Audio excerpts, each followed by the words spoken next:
আমার জীবন মরণ সাজাবো মাদানী রঙে। আমার জীবন আমার মরণ আমি সাজাবো মাদানী রং দিয়ে। মাদানী রঙের অর্থ হলো আমার দয়াল নবী সুন্নত দিয়ে।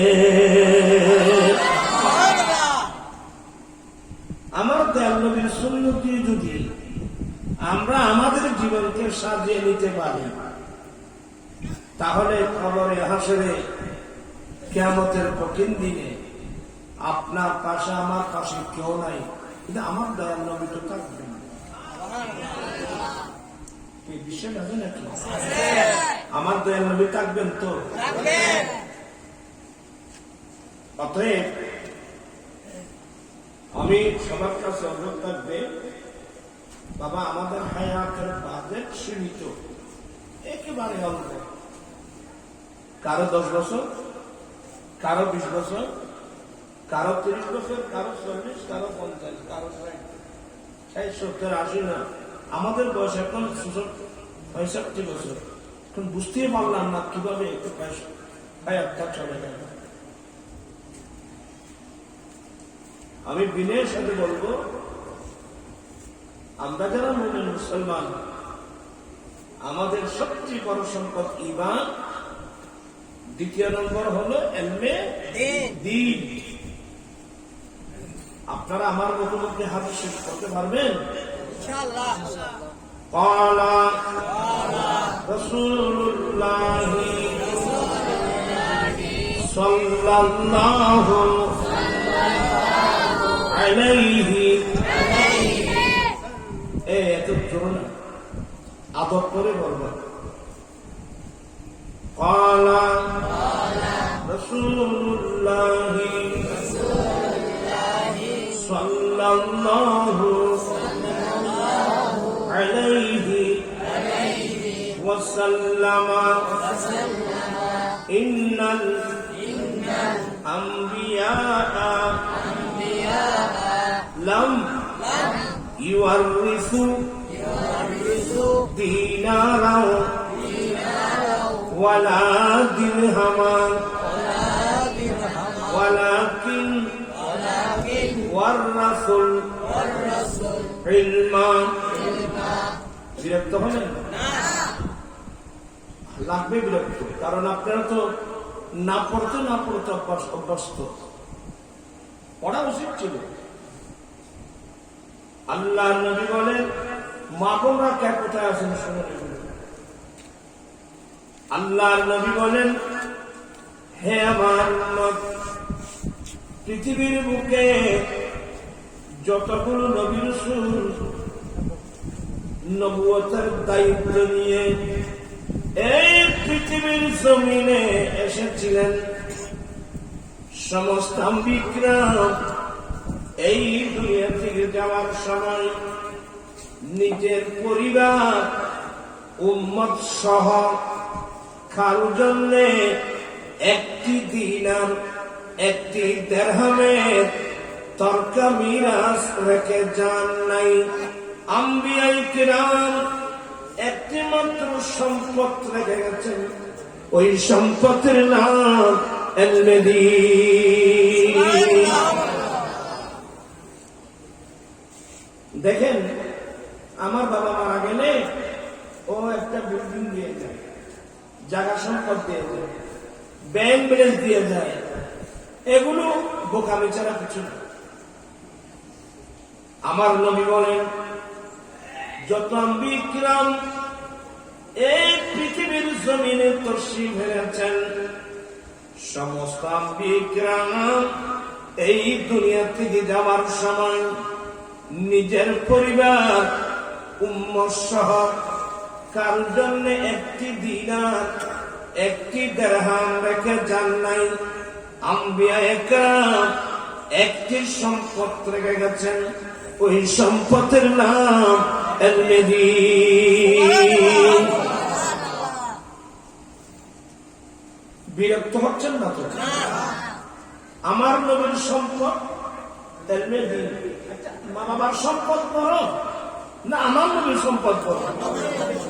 আমার নবীর সম্পদের নাম তো এলমে দিন, শরীয়তের এলম, তরিকতের এলম, হাকিকতের এলম, মারফতের এলম। এলমে দিন হলো আমার নবীর রেখে যাওয়ার তারকা। আমরা কথা জীবন কাটিয়ে দিচ্ছি ওই দুনিয়ার দরকার করলে। আমার নবীর সম্পদ কোথায় রেখে গেলেন এ বিষয়ে তো আমাদের কোনো চিন্তা ভাবনা নাই। আল্লাহর নবী বলেন, আসলে এগুলো দুর্ভাগ্যের বিষয়। আর সিরিঙ্গে ভাষা হইলে বুঝিবে, আর মুরগি হলো হচ্ছে তোমার তাদের জানলাই নেই মাত্র মানুষ। আরে বেগুন কি মহাখান্দি মানুষ না জানলাই নাই। আরে আমার নবী আসছেন না, আমার নবী আসছেন এখানে দৌলতের সম্পদের সওয়াবের মেজবান চলতেছে, সওয়াবের বলু হুজুর বুঝতেছি না। বুঝবেন, আমি বুঝাই দিলে বুঝবেন। এই যে আপনারা আজকের মাহফিলে আসছেন,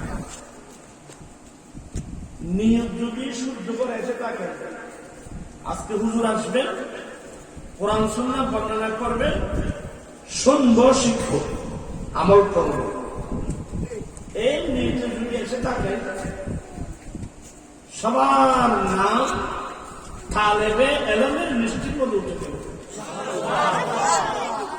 আপনার সবাই, আমরা সবাই তালেবে এলম।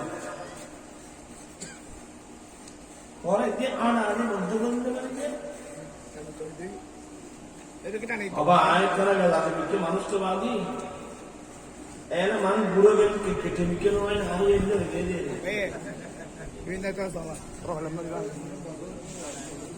আপনারা আসলে ব্যাকুল গুলো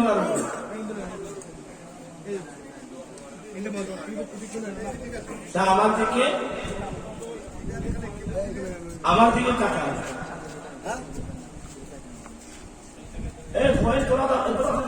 কিন্তু কি দূর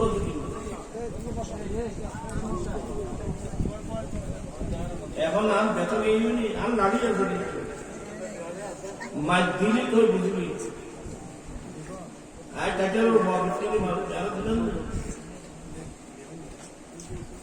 আপনার কি বিরক্ত হচ্ছেন? করুন। قال رسول الله صلى الله عليه وسلم من سلك طريقا يطلب فيه علما سلك الله طريقا من طرق الجنة وإن الملائكة لتضع أجنحتها رغبا لطالب العلم। একটু কষ্ট হচ্ছে না? ওরা তো হওয়া হবে ছুটে ছুটে মাথা সরি না শুধু না জীবন কিনলেও দৌড়ি। ইন্নাল্লাহা জামিলুন ইউহিব্বুল জামাল।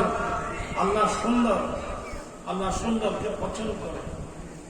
আগামীতে তোমরা মাথার সোনা করিয়ে, মাথায় টুপি দিয়ে, আতর লাগিয়ে আল্লাহ আল্লাহ রাসূল প্রেম নিয়ে মা দিলে এই নামাজে হইতে হায়াত খলকে কারণ আল্লাহ কিছু নেই। বাদ খরার গুঞ্জর খরচ গুলোর কোনো তথ্যও চায় যে আশুদার থেকে কিছু বান্ধা হলে যায়। আল্লাহ নবী বলেন, হে আমার মত, যেই পুরুষ যে নারী রাস্তা অতিক্রম করে যাবে অর্জন করার উদ্দেশ্যে। যেমন আপনারা আজকে মাহফিলে আসছেন দ্বীনের আলোচনা শোনার জন্য। আমার নবী বলেন, যে ব্যক্তি রাস্তা অতিক্রম করে যাবে দ্বীনের জ্ঞান, ধর্মের জ্ঞান অর্জন করার উদ্দেশ্যে, আল্লাহ তাকে জান্নাতের যে কোন একটা রাস্তা দিয়ে চালাবেন। অপর হাদিস মোতাবেক আল্লাহ তাকে জান্নাতের যে কোন একটা রাস্তা দিয়ে চলা সহজ করে দেবেন। শুধু এতটুকু না, ওয়াইন্নাল মালাইকাতা, যারা তালেবে ইলম, এদের এত বড় মর্যাদা, আল্লাহর নূর জগতের ফেরেশতারা তালেবে ইলমদেরকে খুশি করার জন্য রাস্তার মধ্যে নূরানি দ্বারা বিছায় দেয়।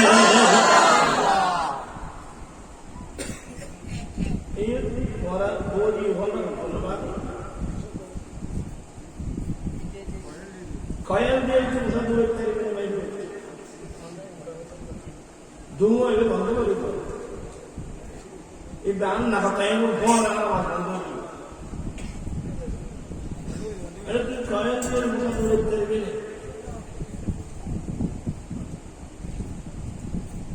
আওয়াজ আবার গিয়া বুঝলে না সর্বী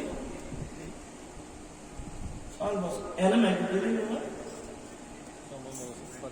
না না যে দপ্পর ওই তারা তো ভর্তি কম নাই। কি বলতে চাচ্ছিলাম, এই যে আমেরিকার প্রেসিডেন্ট আসতেছে ধরেন, বা ইন্ডিয়ার প্রধানমন্ত্রী আসতেছে, বা আদালত, দেখবেন যে যেখানে প্লেন ল্যান্ড করবে ওখান থেকে রেস্ট হাউস কিংবা গেস্ট হাউস পর্যন্ত লাল গালি জানে মানুষ মরা মানুষ লাল গালিচা পিছাই কি দেয়, সংবর্ধনা দেয়। ইয়ে তখন দেখা হয়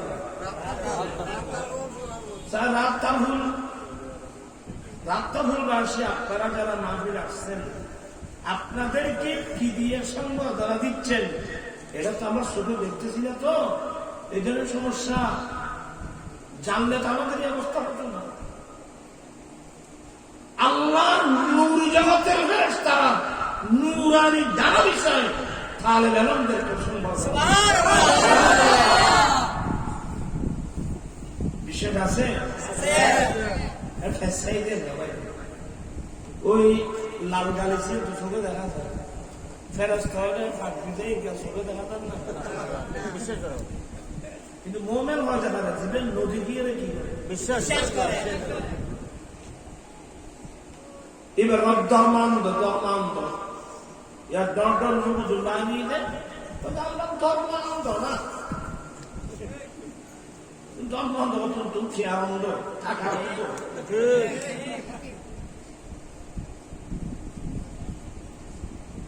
অত শুনতে আপনার খারাপ লাগতেছে। আচ্ছা মোমেন কাকে বলে আমি একটু তাড়াতাড়ি বলি। আল্লাহর নবী বলেন, লা ঈমানা লিমান লা মুহাব্বাতা লা, যার অন্তরে নবীর প্রেম নাই তার কাছে ঈমান নাই। প্রেমটা কোন পর্যায়ে? আমার নবী বলেন, লা ইউমিনু আহাদুকুম হাত্তা আকুনা আহাব্বা ইলাইহি মিন ওয়ালিদিহি ওয়া ওয়ালাদিহি ওয়ান নাসি আজমাইন। এ আমার উম্মত, তোমাদের মধ্যে কেহ ততক্ষণ পর্যন্ত পূর্ণ মুমিন হতে পারবে না যতক্ষণ পর্যন্ত তোমার মা বাবা, তোমার স্ত্রী, সন্তান সন্ততি, পৃথিবীর বুকে তোমাদের যত আপনজন আছে সবার ভালোবাসার চেয়ে আমি নবীর ভালোবাসা যতক্ষণ পর্যন্ত বেশি হবে না ততক্ষণ পর্যন্ত কেহই পূর্ণ মুমিন হতে পারবে না।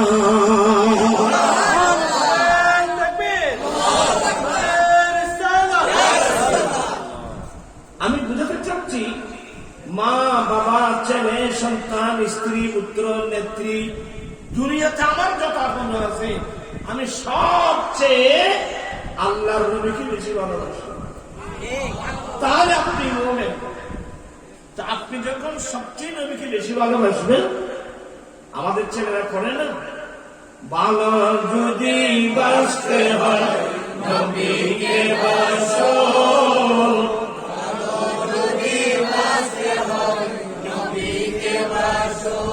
नबी कराने वाला, नबी बचाने वाला, प्राणेर चेয়ে প্রিয়তাই, প্রাণের চেয়ে প্রিয়তাই নবীকে জানো, ভালো যদি বাসতে হয় নবীকে বাসো। আমরা কাকে ভালোবাসবো? এবার শোনো, ভালোবাসায় মানুষকে কোন পর্যায়ে নিয়ে যায়?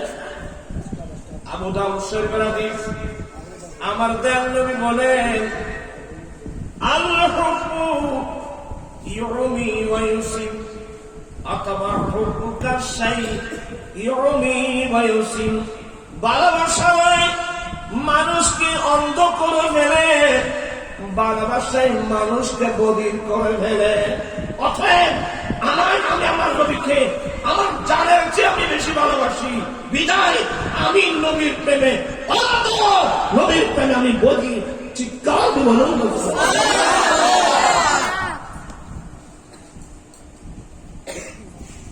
আজকাল মানুষ বড় বড় মানুষ অ্যাক্সিডেন্ট করতেছে, লেখাপড়া তো নেই, বুঝবার ব্রেন কম। আমরা নবীর প্রেমে অন্ধ, ঠিক কিনা? কারা কারা হাত উঠায় বলতে হবে, আমরা নবীর প্রেম, নবীর প্রেমে, আমরা নবীর প্রেমে। আল্লাহ তুমি কবুল করো। নবীর প্রেমে অন্ধ না হলে তুমি মুসলমান।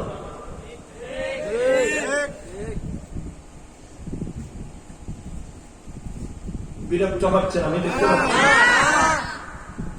দুনিয়াকে ভালোবাসে আমার লাভটা কি বাবা? তো মুমিন কাকে বলে?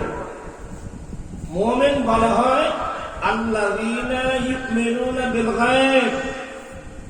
মুত্তাকি বলা হয় যারা না দেখে বিশ্বাস করে। আমরা আল্লাহকে দেখছি, বিশ্বাস আছে কিনা? নবীকে দেখছি, বিশ্বাস আছে কিনা? ফেরেশতা চোখে দেখছি, বিশ্বাস আছে কিনা? জান্নাত চোখে দেখছি, বিশ্বাস আছে কিনা? জাহান্নাম চোখে দেখছি, বিশ্বাস আছে কিনা? মুমিন হওয়া, নবীর কথা বিশ্বাস করতে হবে। আমার দয়াল বলছেন যে তালেবে ইলম, এদেরকে রাজি করার জন্য আল্লাহর নূর জগতের ফেরেশতারা রাস্তার মধ্যে নূরানি ডানাগুলো কি করে দেয়।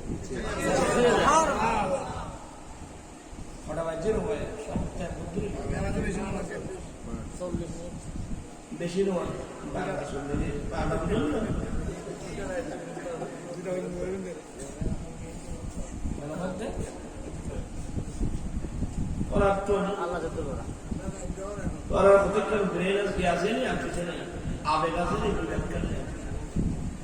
বিবেক তাহলে তো আমাদের অবস্থা। অলিকুল সম্রাট মাহবুব সুবহানী আশকিস্তানী, পীর লাসানী, পীর মীর মহিউদ্দিন, হযরত আব্দুল কাদের জিলানী, গৌসে পাকের কাছে জানতে চাওয়া হলো, হুজুর আপনি যে আল্লাহর ওলি, এই মসলাটা আপনি জানলেন কখন? এই জিনিসটা গৌসে পাকের একজন ছেলে আব্দুর রাজ্জাক রাদিয়াল্লাহু তাআলা, উনি জিজ্ঞাসা করেছিলেন, বাবা আপনি যে আল্লাহর ওলি, এই মসলাটা আপনি জানলেন কিভাবে? আর আমি কি আসবো না বিষা তারা ওই মানুষ ভাই হোক খাইছ তো মনে দাঁড়াই আয় মাছ করবে কেন খাইছ।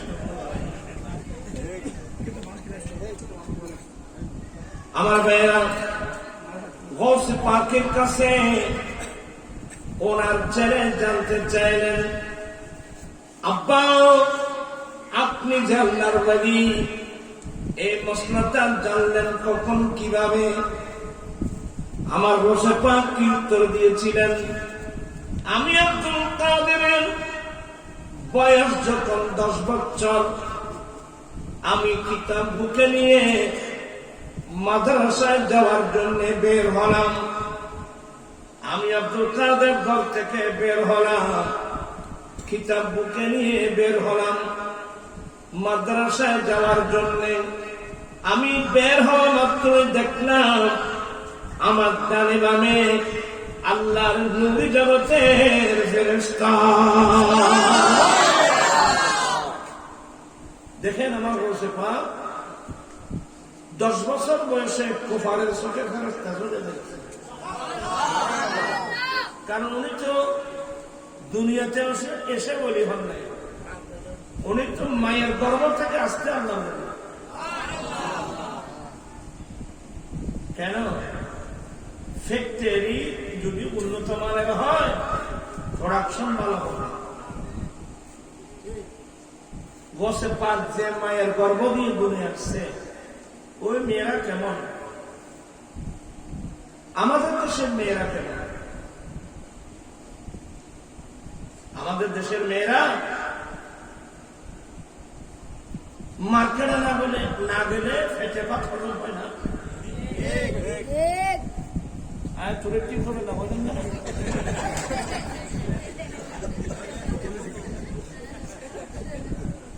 আমাদের মেয়েরা কিভাবে বলবো, বলতে লজ্জাও লাগে। মা তো আমারও আছে, ওয়াইফ তো আমারও আছে, মেয়ে তো আমারও আছে। বর্তমানে এই পরিবেশ খারাপ হয়ে গেল।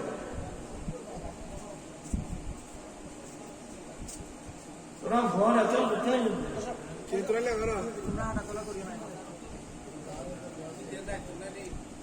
আচ্ছা কি ধরনের অথবা মা বোনকে কোথায় আছেন, কান পেতে কিছু আলোচনা শুনবেন।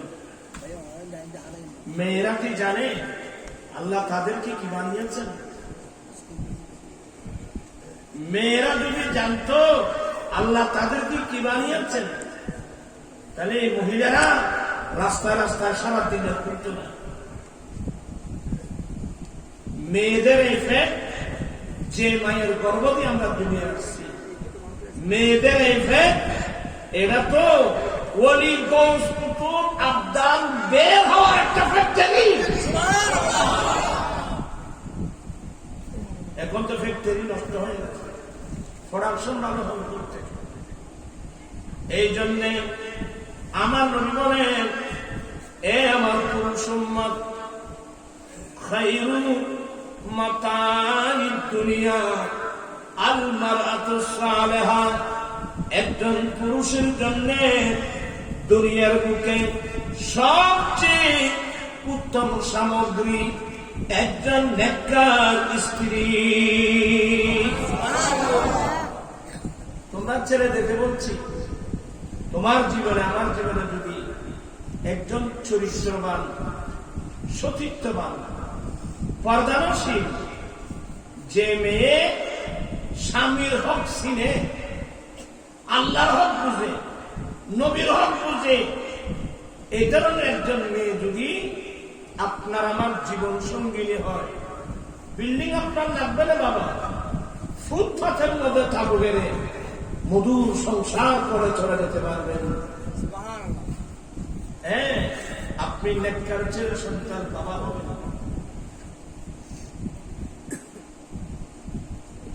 এজন্যে আমি আজকে কথা ও মাই ভাই কাছে জন্য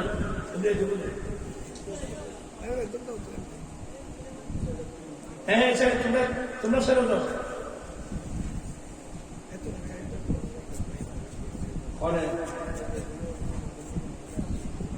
মাই ভাই মুখে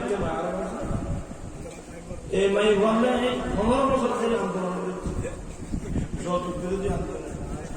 উগ্র মাই ভাই জামাই বলেন আল্লাহ ভাস্কর দেয়, মাই ভাই মুখে কাজে যেতে না, একবার নয়টা মেয়া হুমাই হল গিয়া ওয়াফাদার হইলে আসল দুদিনে কিনে উঠতে মানুষ আগে 15 বছর এই মাই ফলে যতদিন যে আন্দোলনের উগ্র মাই হয় জামাই করে ইচ্ছার আছে ইচ্ছার কথা বুঝলেন না? আচ্ছা যাই হোক আয় আর মায় ঘুরি ওরা বড় খরচ তো যাই হোক আমি কি বোঝাতে চাচ্ছি আপনাদেরকে মাত্র ঠিক নেই ভাবি মাত্র ঠিক নেই। হ্যাঁ আমার ভাইয়েরা ও সে পাখের আপনি যান কেমন নেই মেয়েটা আবার তুই বলা জানি বইটা আছে আর ব্যাকুল সমস্যা নেই রাজ্য বেঁচে গেল। আপনারা বিয়ে করবেন যৌতুক ছাড়া নেককার মেয়ে চরিত্রবান সতীত্ববান পর্দানশীল নামাজি মেয়ে বিয়ে করবেন, 1 পয়সাও যৌতুক দাবি করবে না। আজকে আমাদের লজ্জা লাগে। আমি এই 15 বছরের যে আন্দোলন, আমি যখন নর্থ বেঙ্গলে যাই, পঞ্চগড়, নীলফামারী, রংপুর, দিনাজপুর, এভাবে আমি যখন নর্থ বেঙ্গলে যাই, যখন আমি যৌতুকের বিরুদ্ধে ওয়াজ করি, তখন কয়েকজন বলে হুজুর আমাদের দেশে এগুলো নেই। তখন আমি লজ্জায় ভেঙে পড়ি, এই আল্লাহ, আমি চট্টগ্রামের মানুষ, যে চট্টগ্রামের ঐতিহাসিক নাম ইসলামাবাদ, মোগল আমল থেকে চট্টগ্রামের নাম ইসলামাবাদ।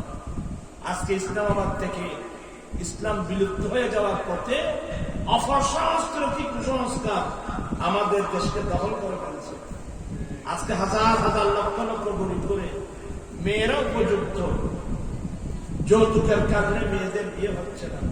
কত মেয়ের স্বামীর ঘরে মানুষজন আজকে হচ্ছে বলতে আমাদের লজ্জা লাগছে। এই কত কোরবানির আগে, কোরবানির সময় আমি ইন্ডিয়া দিল্লি অ্যাপোলো হসপিটালে চিকিৎসা করে দুবে হয়ে আমি কাতার গেলাম।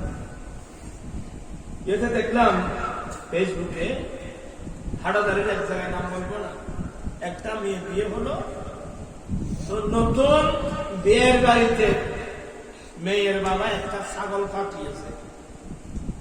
গরু না পাঠিয়ে ছাগল কেন পাঠালো? এ জানেন এই মেয়েটাকে মারতে মারতে মারতে ছাগল মেরে ফেলছে। আমরা কোন দেশে বসবাস করতাম আমি নিজেও বুঝতেছি। আমি অনেকবার রাগ করে বলছি, এই দেশের প্রধানমন্ত্রী মহিলা, বিরোধী দলের নেত্রী মহিলা, স্পিকার মহিলা, শিক্ষামন্ত্রী মহিলা, এতগুলো মন্ত্রী মহিলা থাকতে এই দেশের নারী জাতির উপর যৌতুক প্রথা থাকতে পারে কিভাবে?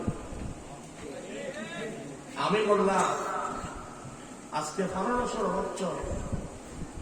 এই যৌতুকের বিরুদ্ধে আমি আন্দোলন করে যাচ্ছি। আল্লাহ দোয়া করবে, আল্লাহ যেন কবুল করে। আর তোমরা ছেড়ে দেখে বলছি, আমাদের হায়াত সীমিত বাবা, বিয়ে করবা, আমি নবীর সুন্নত পালনের জন্য বিয়ে করছি, 1 নম্বর। দ্বিতীয় নম্বর, আয় আল্লাহ, আমি বিয়ে করতে যাচ্ছি, তোমার পক্ষ থেকে 1জন 2জন নেককার ছেলে, যেই ছেলে 5 ওয়াক্ত নামাজ পড়ে বড় দোয়া করবে, আল্লাহুম্মা রাব্বিরহামহুমা কামা রাব্বায়ানি সগীরা। এই ধরনের যে ধরনের ছেলে সন্তান আমরা রেখে যেতে পারলে, আমার দয়াল নবী বলছেন আমরা মারা যাব এই নেককার ছেলের দোয়ার কারণে। আমাদের আমলনামা কিয়ামত পর্যন্ত চালু থাকবে। আমি সবাইকে যতটুকু, হেদায়েতের মালিক বাবা আমি নই, হেদায়েতের মালিক আল্লাহ। আপনি যদি নেককার ছেলে পাওয়ার জন্য, ইজ্জতের মালিক, সম্মানের মালিক তো আল্লাহ। আমি অনুরোধ জানাবো, তোমরা সিদ্ধান্ত নিবা আমি প্রয়োজনে রিক্সা কেন উপার্জন করব, আমি প্রয়োজনে ঠেলা গাড়ি কেন উপার্জন করব, আমি প্রয়োজনে দিন মজুরি কাজ করে উপার্জন করব, তারপর আমি ভিক্ষা চাইব না। যৌতুক চাওয়া মানে কমপ্লিট ভিক্ষা চাওয়া। তোমরা যৌতুক ছাড়া বিয়ে করতে পারবে না? কে কে পারবে? হাত উঠায় আমাকে দেখাতে, আমি দেখতে হবে। দেখো তো, নারায়ণ তাকবীর, নারায়ণ রিসালাত, নারায়ণ গাউসিয়া, জামাত আহলে সুন্নাত। আয় আল্লাহ, অনেক ছেলে হাত উঠায় ওয়াদা দিয়েছে ওরা যৌতুক ছাড়া শাদী করবে। আল্লাহ তুমি তাদের ওয়াদা কবুল করে না। আমার ভাইয়েরা, যারা ওয়াদা দিয়েছেন, যারা ওয়াদা দেন নাই, সত্যি যদি এই ফিতনার যুগে, এই ফাসাদের যুগে দুনিয়ার মায়া পায়ের নিচে নিয়ে, নবীর মায়া বুকে নিয়ে যদি সিদ্ধান্ত নেন আমি বিয়ে করব আমার দান নবীর সুন্নাত পালনের জন্য, আমি বিয়ে করব নেককার ছেলে সন্তানের জন্য, আমি যৌতুক দাবি করব না, যদি সিদ্ধান্ত নিতে পারেন আমার আপনার জন্য একটা বিরাট পুরস্কার আছে। আমার দান নবী বলেন, মান তামাসসাকা বিসুন্নতি ইনদা ফাসাদে উম্মতি ফালাহু আজরু মিআত শাহীদ। ফিতনা ফাসাদের যুগে যে উম্মত আমি নবীর একটা সুন্নত মজবুত করে ধরবে, আল্লাহ তাকে 100 শহীদের সওয়াব দান করবে। কত মনে মনে রাগ করছেন, আর কিছু হয়েছে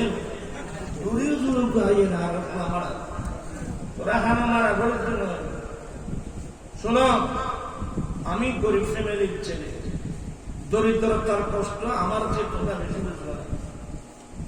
আমি গোটা আরব অঞ্চল ঘুরে ঘুরে তথ্য নিয়েছি। প্রত্যেক আরব সরকার রাষ্ট্রীয়ভাবে ম্যারেজ ফান্ড করেছে, যাতে গরিব আরবি ছেলে তার স্ত্রীর মহারানা নগদ পেমেন্ট করে বিয়ে করতে পারে। এক একজনকে 1 লক্ষ থেকে 2 লক্ষ দিরহাম বা রিয়াল অনুদান দিয়ে থাকে। অতএব আমার দেশে আমি যৌতুকের বিরুদ্ধে আন্দোলন করছি, ঠিক আছে, কিন্তু আমি তো জানি আমাদের দেশে গরিব মানুষের সংখ্যা বেশি। সরকারকে বলছি, সরকার অনেক কঠিন আইন পাস করেছে। আমি বললাম 50 বছর জেল দেওয়ার আইন করলো যৌতুক বন্ধ করতে পারবেন না, কারণ আমাদের দেশের গরিব মানুষের সংখ্যা বেশি। অতএব আমি সরকারকে 13টা দাবি দিয়েছি। 13টা দাবির মধ্যে এক দাবি, আমাদের দেশে রাষ্ট্রীয়ভাবে স্থায়ীভাবে ম্যারেজ ফান্ড গঠন করা হোক। সেই ম্যারেজ ফান্ড থেকে ওই গরিব ছেলেকে তার বিয়ের পূর্বে 5 বছর মেয়াদের জন্য বিনা সুদে 2 লক্ষ টাকার একটা ঋণ দেওয়ার ব্যবস্থা করা হোক। এটা আপনারা সমর্থন করেন? সবাই সমর্থন করেন তো? ইনশাআল্লাহ টুডে টুমরো একদিন বাংলাদেশের পার্লামেন্টে এই প্রস্তাব পাস করতে হবে ইনশাআল্লাহ। আপনারা আমার আন্দোলনকে সমর্থন করেন। আগামী ফেব্রুয়ারি মাসের 8 তারিখ, আগামী ফেব্রুয়ারি মাসের 8 তারিখ ঐতিহাসিক চট্টগ্রাম লালদিঘি মাঠে আমার রাসবিয়া নুরিয়া কমিটি বাংলাদেশের উদ্যোগে যৌতুক মাদক বিরোধী মহাসমাবেশ, এই সমাবেশে যাওয়া দরকার আছে, করা যাবে না? মানবতা থাকলে যাবেন। আমি কি আমার আজকে 15 বছর আন্দোলন, আমার লক্ষ লক্ষ টাকা পেয়ে এখানে আমার কি স্বার্থ আছে? আমাদের কই আপনারা তো লালদিঘির পারে জমিত করে একটু ডাকলে আপনারা তো যাবেন, হাত উঠান, কিন্তু যাওয়ার দিন ভুলে গেছেন। এটা আমাদের জন্য বড় দুর্ভাগ্য। আমি আপনাদেরকে কষ্ট দিয়ে যাচ্ছি, এমনি ওয়াজ করলে কোনো লাভ নেই। চাই একটা ওয়াজ, 2-3টা ওয়াজ বলেন, এখানে কয়জন ছেলে আছে স্ত্রীর হক সম্পর্কে জানে? কয়জন মেয়ে আছে স্বামীর হক সম্পর্কে জানে? কি বিরক্ত হলেন নাকি? বুখারী শরীফের riwayat, মা বোনকে কোথায় আছেন? আল্লাহ দুটো কান দিয়েছেন, কান পেতে শুনুন। একজন ভদ্র মহিলা আমার নবীর দরবারে আসছেন, নবী গো, আমার এখনো বিবাহ শাদী হয় নাই, বিবাহের প্রস্তাব আসছে, কিন্তু ইয়া রাসূলুল্লাহ স্বামীর হক সম্পর্কে আমি তো কিছুই জানি না, এই জন্য আমি না কিছু না বলে সরাসরি আপনি নবীর দরবারে আসলাম। ইয়া রাসূলুল্লাহ, একজন স্ত্রীর উপর স্বামীর হক কি আমাকে একটু বলুন, আমি সুন্দর শিখব, গবেষণা করে দেখব, স্বামীর হক গুলো আমি আদায় করতে পারবো কিনা। যদি স্বামীর হক আদায় করতে পারবো মনে হয় আমি স্বামী গ্রহণ করব, নতুবা আল্লাহর প্রেমে আমি আমার গোটা যৌবনটা কাটিয়ে দেব। আচ্ছা, এই মানসিকতার মেয়ে এই সমাজের মধ্যে পাবে? নবী তো আমার বিয়ে হয়নি, বিয়ের প্রস্তাব আসছে, কিন্তু আমি না কিছু বলি না, কারণ স্বামীর হক সম্পর্কে আমি তো জানি না, কিছু জানি না।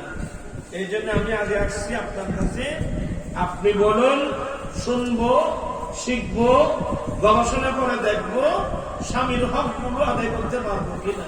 যদি পারি মনে হয় স্বামী গ্রহণ করবো, নতুবা আল্লাহর প্রেমে আমি জীবন কাটিয়ে দেব। আমি আমার মামুনদের কাছে জানতে চাচ্ছি যে যেখানে আসেন বসেন, কোনদিন করে চিন্তা করছেন স্বামীর হক কি?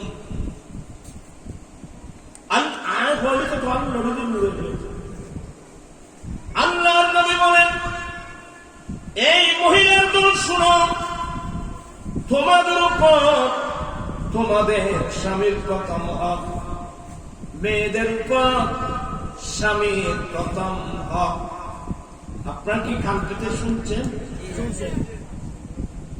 স্ত্রীর উপর স্বামীর প্রথম হক। তোমার স্বামী করে নাই, তোমার স্বামী তোমাদের রুজি রিজিকের সন্ধানে ঘর থেকে বেরিয়ে গেছে, কেউ চট্টগ্রাম শহরে, কেউ ঢাকা শহরে, কেউ সমুদ্রে, কেউ পাহাড়ের পর্বতে, কেউ দুবাই, কেউ আবুধাবি।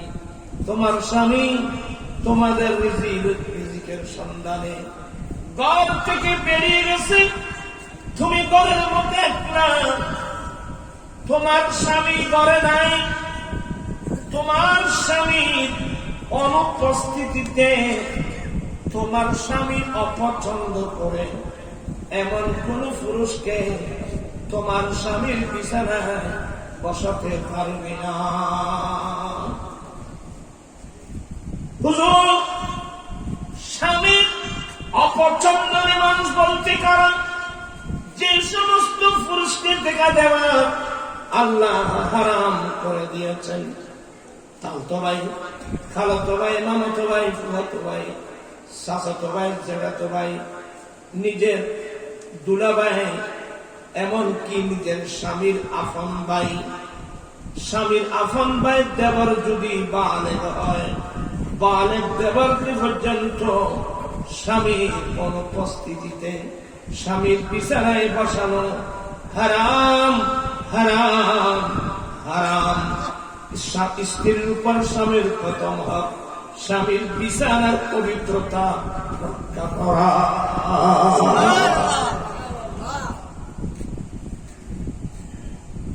এগুলো আমি বলছি, অন্য কেউ বলবেন। আপনি বলেন, আমার কাছে তো বিভিন্ন পত্রিকা কাটিং আছে, হ্যাঁ, স্বামী তো দুবাই, ঘরের মধ্যে টেলিভিশন আছে, হ্যাঁ ভাবি টি-20 আছে, টি-20। আপনি দরজা খুলে দিলেন, এই টি-20 দেখার জন্য যারা গেল, কেউ তোমার স্বামী বিছানা শুয়ে পড়লো, কেউ বসলো খেলা দেখতেছে, তালি বুটাচ্ছ, তুমি মেয়ে পয়সা ফানকান চানকান মেহমানদারি করছেন, আপনার মতো নিমক খাওয়া মহিলা পৃথিবীর মধ্যে আরেকজন নাই। কারণ তুমি তোমার স্বামীর প্রথম পক্ষে করে দিও।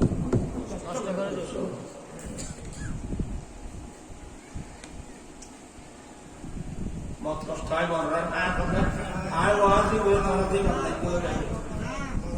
হ্যাঁ। এবার শুনুন, পুরুষদেরকে বলছি, আমার দয়াল নবী আরাফাতের মাঠে দাঁড়িয়ে কি বলছিলেন, এ আমার পুরুষ উম্মত, তোমাদের উপর তোমাদের স্ত্রীদের অনেক হক আছে। 1 নম্বর হক, স্বামীর উপর স্ত্রীর 1 নম্বর অধিকার। স্বামীর উপর স্ত্রীর 1 নম্বর হক হলো আখাযতুমুহুন্না বিআমানিল্লাহ, তোমার স্ত্রী ফরের মেয়ে ঘরেতে দাসীর মতো ব্যবহার করতে পারবে না, বাদীর মতো ব্যবহার করতে পারবে না। এ আমার পুরুষ উম্মত শুনো, তোমার স্ত্রী এটা আল্লাহর দেওয়া একটা আমানত।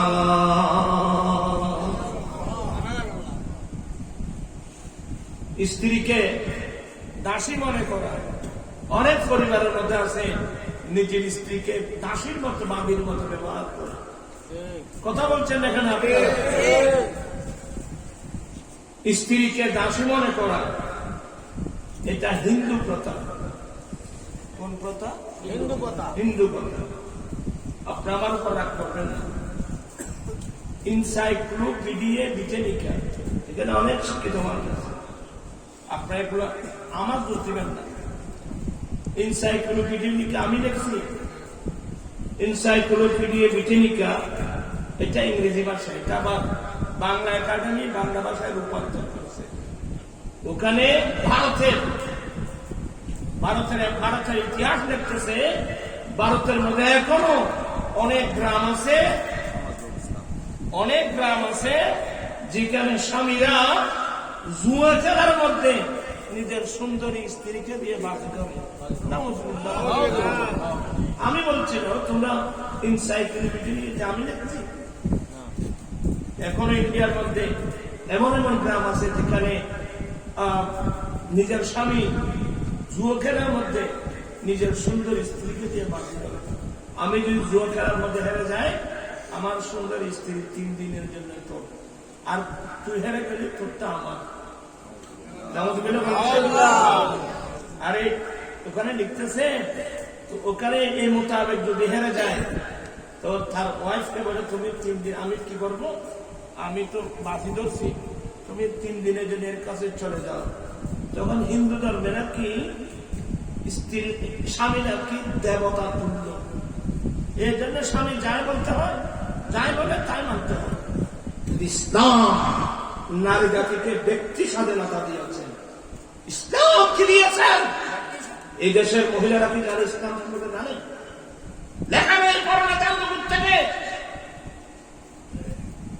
ইসলাম নারী জাতিকে ব্যক্তি স্বাধীনতা দিয়েছেন। কোন স্বামী স্ত্রীকে দিয়ে এ ধরনের বাদ দিতে পারবে? এখানে স্বামীর বিরুদ্ধে প্রতিবাদ করা, স্বামীর বিরুদ্ধে মামলা করার অধিকার নারী জাতিকে আল্লাহ রাসূল দিয়েছেন। ঠিক কি ভাইরা?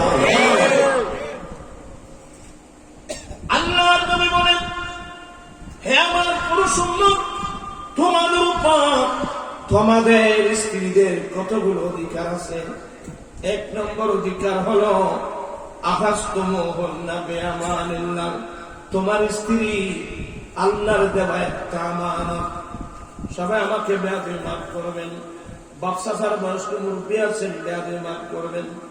নবীর হাদিস বুঝাতে হয়, মা বোনরাও মাফ করবেন। আমার নবী বলেন, ওয়াস্তাহালালতুম ফুরুজাহুন্না বিকালিমাতিল্লাহ, তোমার স্ত্রী এটা আল্লাহর দেওয়া একটা আমানত। 1 দ্বিতীয় নম্বর, তাল্লাজাস্তান ব্যবহার করা তোমার জন্য হালাল করা হয়েছে আকদের মাধ্যমে। স্ত্রীকে রাখার জন্য ঘর দেওয়া লাগবে, পোশাক দিতে হবে, খোরাক দিতে হবে, বিল মারুফ, একেবারে উন্নত মানের না, একেবারে নিম্নমানের না, মধ্যম।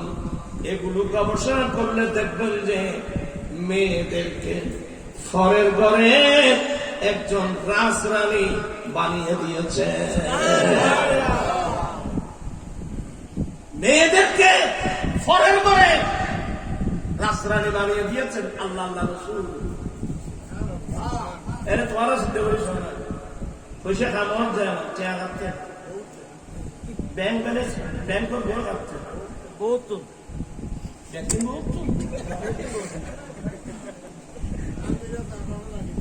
আলমিরও বহুত সাবি। তাহলে আপনি ফরের ঘরে যে বাদশাগিরি করতেছেন, এই রাজরানী আল্লাহ আল্লাহ রসুল আপনাকে বানিয়ে দিয়েছেন।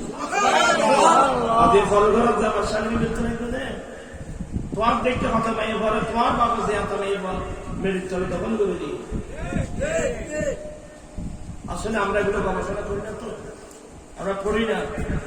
সবগুলো ছেলে মেয়ে স্কুলে, কেজি স্কুল, কিন্ডার গার্ডেন, আশা প্রত্যাশা, নওজোয়ান প্রাণ, কত ছাত্র স্কুল। স্কুল তো ভালো, স্কুল তো খারাপ না, কিন্তু সেই স্কুলের সিলেবাসে কোরআন শরীফ আছে, হাদিস শরীফ আছে। আমার মায়েরা, আমরা কোন পরিবেশে এসে গেলাম? স্বামী জানে না স্ত্রীর অধিকার কি, স্ত্রী জানে না স্বামীর অধিকার কি। আমরা মা বাবা হয়ে জানি না ছেলে মেয়েদের অধিকার কি, ছেলে মেয়েরাও জানে না মা বাবার অধিকার কি। এর চেয়ে দুঃখের বিষয় কি হতে পারে বাবা? আমি আমার মা মুরব্বীদেরকে বলবো, ছেলেদেরকে আপনারা কেন অন্ধ বানাচ্ছেন? একে যদি সুন্নি মাদ্রাসায় ভর্তি করে দিতেন, এক হাতের মধ্যে তার কোরআন থাকতো, আর এক হাতের মধ্যে তার নবীর হাদিস শরীফ থাকতো, কমসে কম গোসে বাগদাদ হতে না পারলেও গোসে বাগদাদের মুরিদ তো হতে পারে।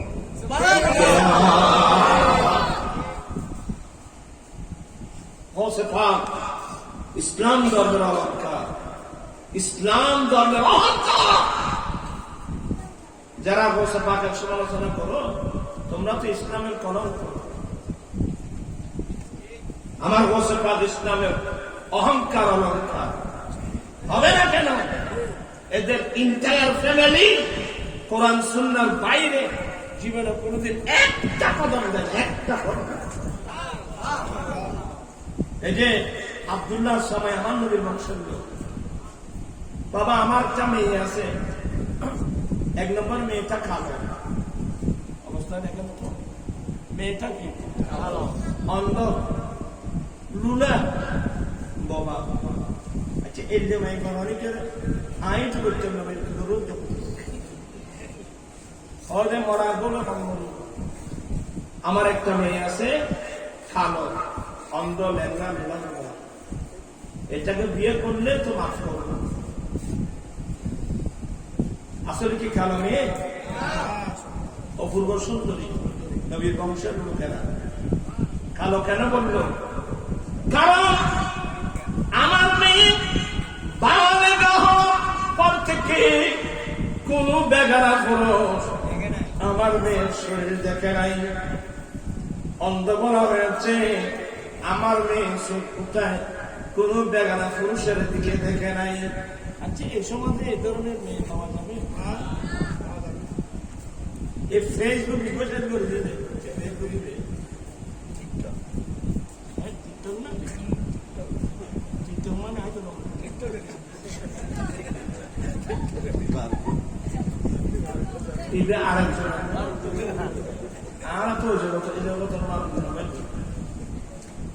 আমার জীবন মরণ সাজাবো মাতানি রঙে, আমার জীবন মরণ সাজাবো মাতানি রঙে। সেই রঙিন রঙিন হলে আল্লাহ রাসূল থাকবে আমার সঙ্গে, আমার জীবন মরণ সাজাবো মাতানি রঙে। বেশি হয়ে গেছে তো কিনা?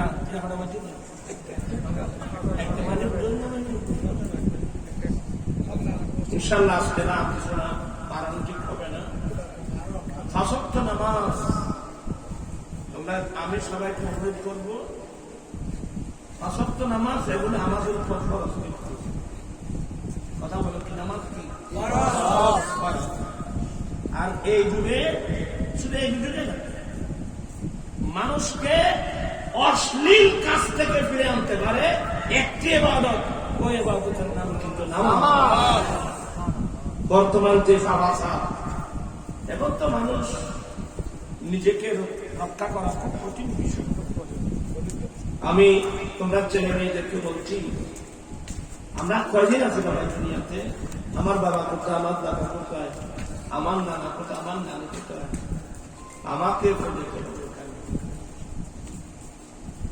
কষ্ট হচ্ছে আপনাদের?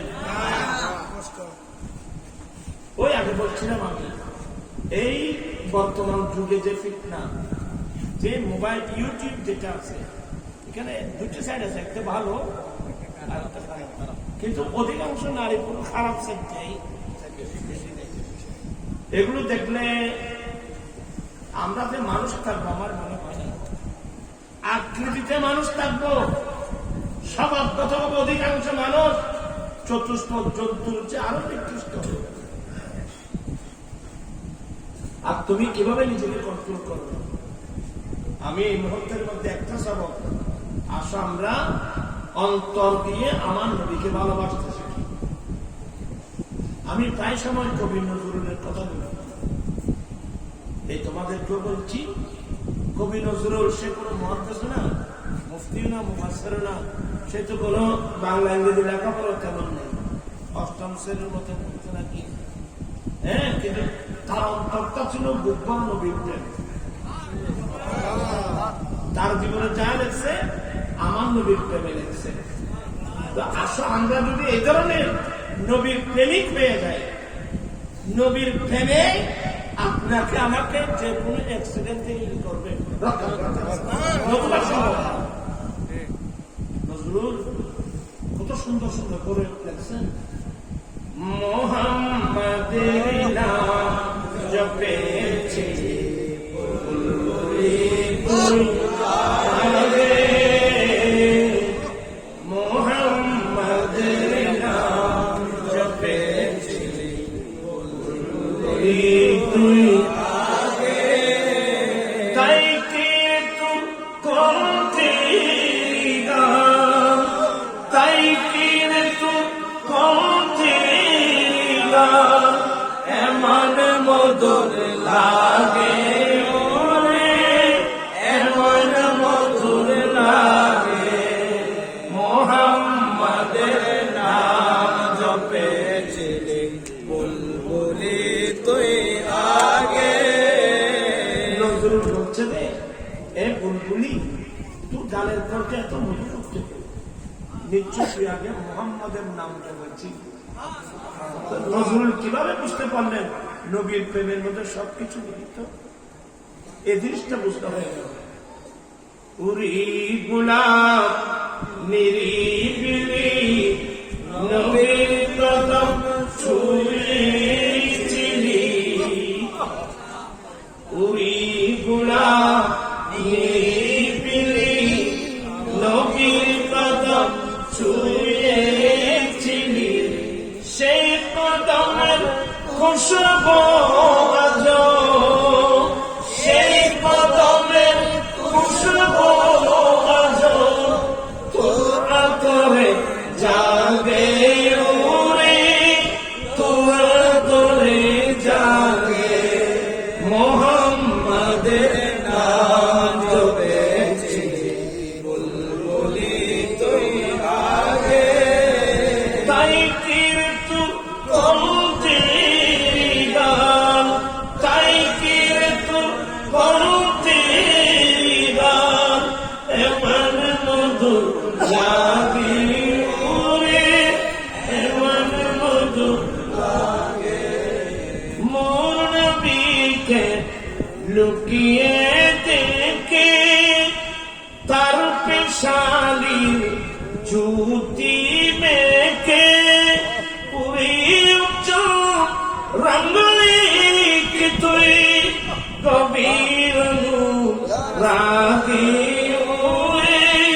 গভীর অনুরাগে মোহাম্মদের নাম জপেছিলে বুলবুলি তুই আগে পুরি ভুমার তুই কি প্রথম চুমেছিলি নবীর কদম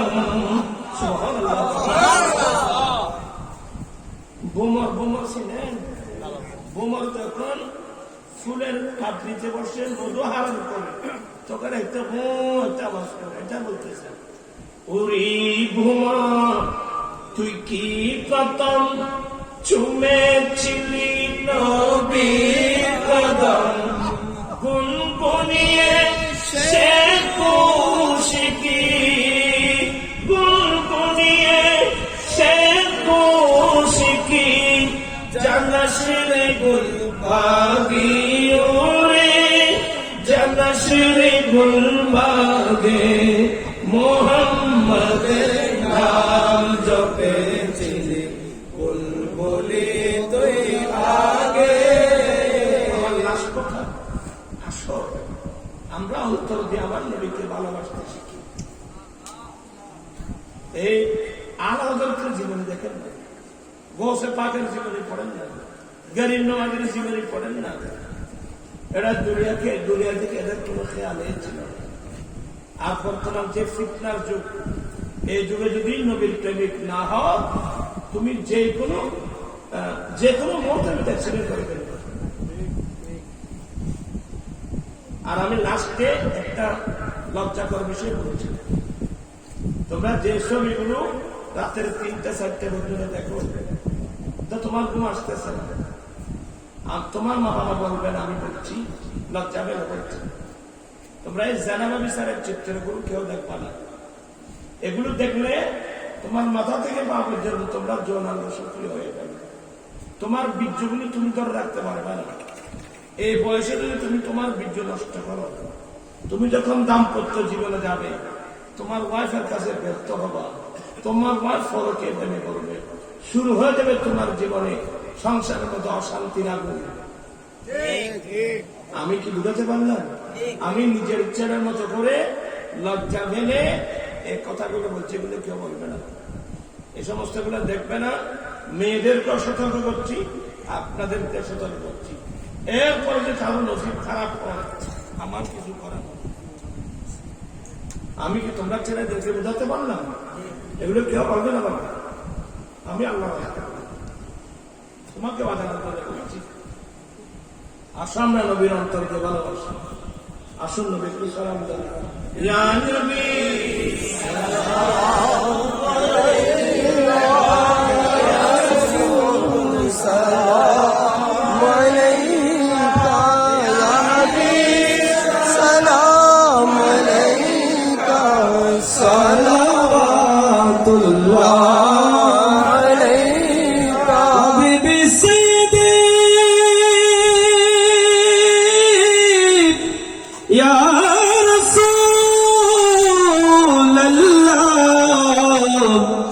وسلم عليك يا حبيب الله میرے آقا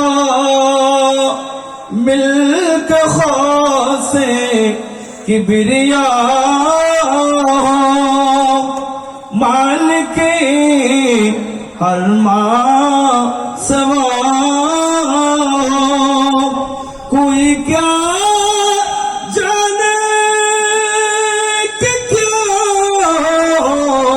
عقل عالم سے ورا یا نبی سلام علیکہ یا رسول سلام علیکہ یا حبیب سلام علیکہ صلوات اللہ حبیب صدیق یا رسول اللہ وسلم علیک یا حبیب اللہ سب سے آخر ابتدا ہو انتہا ہو توسیل سب نبی تم رسول اللہ اصل مقصود خدا ہو یا نبی یا رسول سلام یا حبیب سلام علیکہ اللہ پاک کرنے کو وضو تھے تم نماز جاں فضا ہو سب بشارت کی عزت ہے تم عزا کا مدعا ہو یا نبی سلام علیکہ یا رسول سلام علیکہ یا حبیب سلام علیکہ سلام اللہ علیکہ یا الہی صدقے میلاد پاک رسول سلامی آج جانا ہو قبول مدینے کے چاند ہزاروں سلام مدینے کے چاند لاکھوں سلام مدینے کے چاند کروڑوں سلام مدینے کے چاند بے حد سلام بلغ العلا